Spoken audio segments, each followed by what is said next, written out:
Hello and welcome students, Gyanjyoti coaching সেন্টারের পক্ষ থেকে তোমাদের সকলকে আরও একবার স্বাগত। এর আগের দিনে যে ভিডিওটা তোমরা পেয়েছিলে সেখান থেকে কিন্তু আমি 3 মার্কসের কোয়েশ্চেন্সগুলো আলোচনা করেছিলাম এবং আজকে কিন্তু আমি 6 মার্কসের কোয়েশ্চেন্সগুলো আলোচনা করব। ঠিক আছে, চলো অতিরিক্ত কথায় না গিয়ে আমি সরাসরি আলোচনার বিষয়ে ফিরে যাচ্ছি। দেখো, এবং এই সবটাই কিন্তু 6 মার্কসের আছে। ফার্স্ট কোয়েশ্চেন কি আছে, what are the major characteristics of social change, explain briefly, মানে সামাজিক পরিবর্তনের প্রধান বৈশিষ্ট্যগুলো কি আছে সংক্ষেপে ব্যাখ্যা করতে বলা হচ্ছে। এই প্রথমের প্রশ্নটা ভালো করে দেখে যাবে। দেখো, পড়তে কিন্তু যেইগুলো প্রশ্ন এখানে রেখেছি সবটাই হবে ইম্পর্টেন্ট মনে হয়েছে, তার জন্যই কিন্তু নিয়ে আসা, কিন্তু যেগুলোর পাশে আমি স্টার করে দিচ্ছি সেইগুলো কিন্তু আরও ভালো করে পড়তে হবে। চলো, নাম্বার 2 কি আছে, সামাজিক পরিবর্তনের উপায় হিসেবে শিক্ষার ভূমিকা আলোচনা করো, এটাও পড়তে হবে খুব ভালো করে। নাম্বার 3, সামাজিক পরিবর্তনের গুরুত্বপূর্ণ কারণগুলি কি।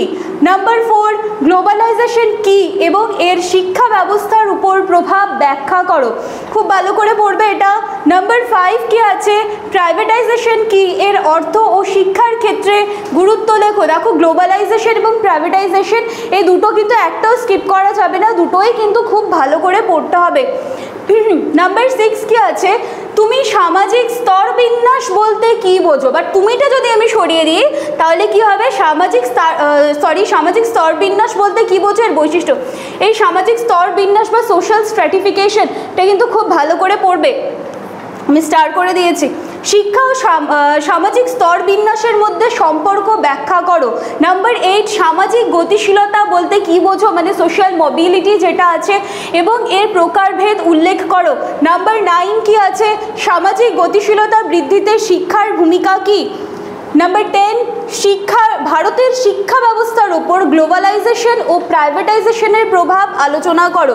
দেখো, পড়তে কিন্তু 10খানাই হবে, কিন্তু যেগুলোর পাশাপাশি আমি স্টার করে দিলাম সেগুলো কিন্তু আরও ভালো করে পড়তে হবে।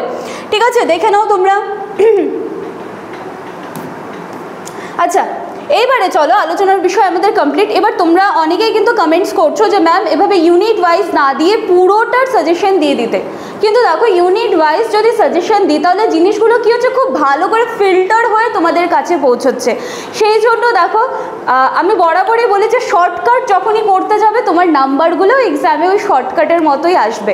ঠিক আছে, তো এখান থেকে তো বাছাই করা কোশ্চেন্সগুলোই রাখা হচ্ছে, তাই না? এবং তোমরা পড়ছো কলেজে, তো কলেজে পড়ে তোমরা যদি স্কুল লেভেলের এত ইজি কোয়েশ্চেন্স চাও তাহলে তো সেখানটায় একটু ভাবার বিষয় আছে। সেজন্য তোমাদের সুবিধার্থেই কিন্তু ইউনিট ওয়াইজ কোয়েশ্চেন্সগুলো রাখা হচ্ছে, 3 মার্কসে রাখা হচ্ছে, 6 মার্কসে রাখা হচ্ছে, 12 মার্কসে রাখা হচ্ছে।